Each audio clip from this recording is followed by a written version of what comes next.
అవినాష్ చెప్పుమ్మా.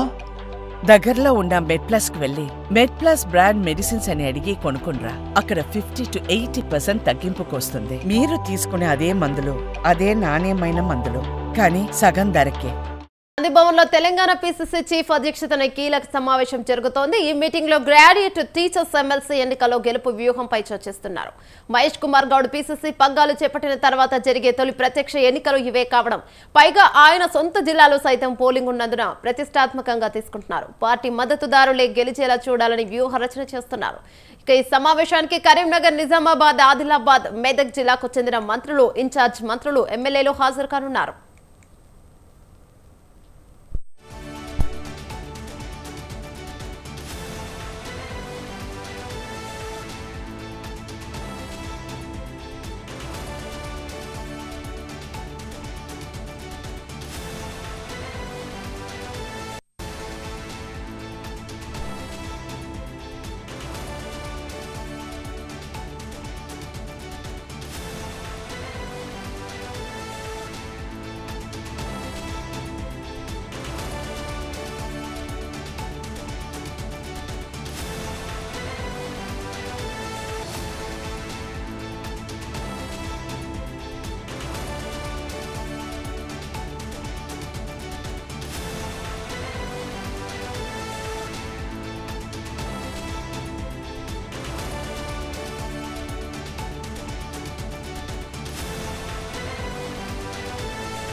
గాంధీ భవన్ లో Telangana PCC chief అధ్యక్షతన కీలక సమావేశం జరుగుతోంది. ఈ మీటింగ్ లో గ్రాడ్యుయేట్ టీచర్స్ ఎమ్మెల్సీ ఎన్నికలో గెలుపు వ్యూహంపై చర్చిస్తున్నారు.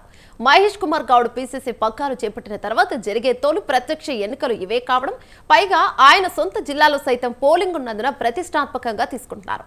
పార్టీ మద్దతుదారులే గెలిచేలా చూడాలని వ్యూహ రచన చేస్తున్నారు. సమావేశానికి కరీంనగర్, నిజామాబాద్, ఆదిలాబాద్, మెదక్ జిల్లాకు చెందిన మంత్రులు, ఇన్ఛార్జ్ మంత్రులు, ఎమ్మెల్యేలు హాజరవుతున్నారు. దీనిపై మరింత సమాచారం అందించడానికి మా ప్రతినిధి రాజు గాంధీ భవన్ నుంచి లైవ్ లో అందిస్తారు. రాజు, చెప్పండి. రైట్ ఏమన్నా కొద్దిసేపటి క్రితమే గాంధీ భవన్ వేదికగా టీపీసీసీ చీఫ్ మహేష్ కుమార్ గౌడ్ అధ్యక్షతన కీలక సమావేశం ప్రారంభమైంది. ఈ సమావేశానికి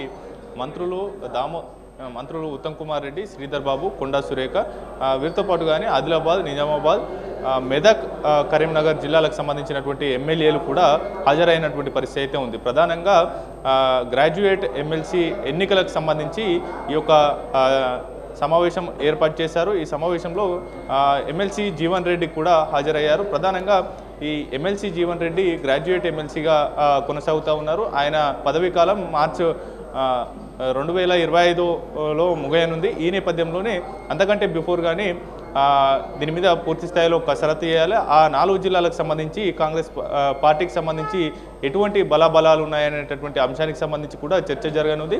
వీటితో పాటుగానే పూర్తి స్థాయిలో ఎవరెవరో ఆ యొక్క గ్రాడ్యుయేట్ ఎమ్మెల్సీ ఎన్నికకు సంబంధించి ఆశావాహులు ఆ టికెట్ను ఆశిస్తున్నారనేటటువంటి అంశానికి సంబంధించి కూడా చర్చ జరగనుంది. ప్రధానంగా ఆ నియోజకవర్గాల్లో ఉత్తర తెలంగాణలో బీజేపీ ఆదిలాబాద్, అలాగే కరీంనగర్, మెదక్ పార్లమెంట్ నియోజకవర్గాల్లో మొన్న జరిగినటువంటి పార్లమెంట్ ఎన్నికల్లో బీజేపీ ప్రభావం చూపింది. అంతేకాకుండా ఉన్నటువంటి బీజేపీకి అత్యధికంగా ఎమ్మెల్యే స్థానాలు ఉన్నటువంటి నియోజకవర్గాలు కూడా అక్కడనే కావడంతో ఇది ప్రతిష్టాత్మకంగా కాంగ్రెస్ పార్టీ ఎట్టి పరిస్థితుల్లో ఆ యొక్క గ్రాడ్యుయేట్ ఎమ్మెల్సీ ఎన్నికల్లో తమ విజయ బావుట ఎగురవేయాలనేటటువంటి నిర్ణయంతో ఉంది. అందుకు సంబంధించి కూడా వరుసగా సమావేశాలు నిర్వహిస్తున్నటువంటి పరిస్థితి ఉంది. ఆ స్థానికంగా ఉన్నటువంటి ఎమ్మెల్యేలకు ఈ యొక్క బాధ్యతను అప్పగించనున్నారు. అయితే ఈ యొక్క ఎమ్మెల్సీ ఎన్నికకు సంబంధించి జీవన్ రెడ్డి కొంతకాలంగా అసంతృప్తితో ఉన్నటువంటి పరిస్థితి ఉంది. ఆ పార్టీలో ఇటీవల చేరినటువంటి ఎమ్మెల్యేలకు సంబంధించి కూడా కొంత ఆయన అసంతృప్తి వ్యక్తం చేశారు. అధిష్టానానికి కూడా ఫిర్యాదు చేసినటువంటి పరిస్థితి అయితే ఉంది.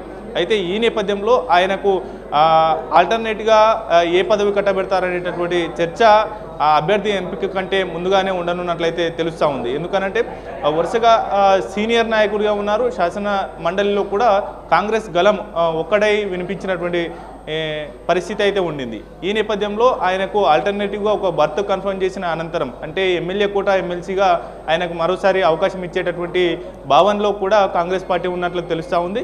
ఆ తర్వాత ఈ యొక్క ఆయన పదవీకాలం ముగియకంటే ముందుగానే Congress party MLC graduate MLC అభ్యర్థిగా కరీంనగర్, ఆదిలాబాద్, మెదక్, నిజామాబాద్ జిల్లాలకు సంబంధించి గ్రాడ్యుయేట్ ఎమ్మెల్సీ ఎన్నికకు సంబంధించి కూడా అభ్యర్థిని ఎంపిక చేసేటటువంటి అవకాశం ఉంది. ఈ గ్రాడ్యుయేట్ ఎమ్మెల్సీ అభ్యర్థిత్వానికి సంబంధించి కరీంనగర్ నుంచి పార్లమెంట్ ఎన్నికల్లో పోటీ చేసి ఓటమి పాలైనటువంటి వెలిచాల రాజేందర్ రెడ్డి, అలాగే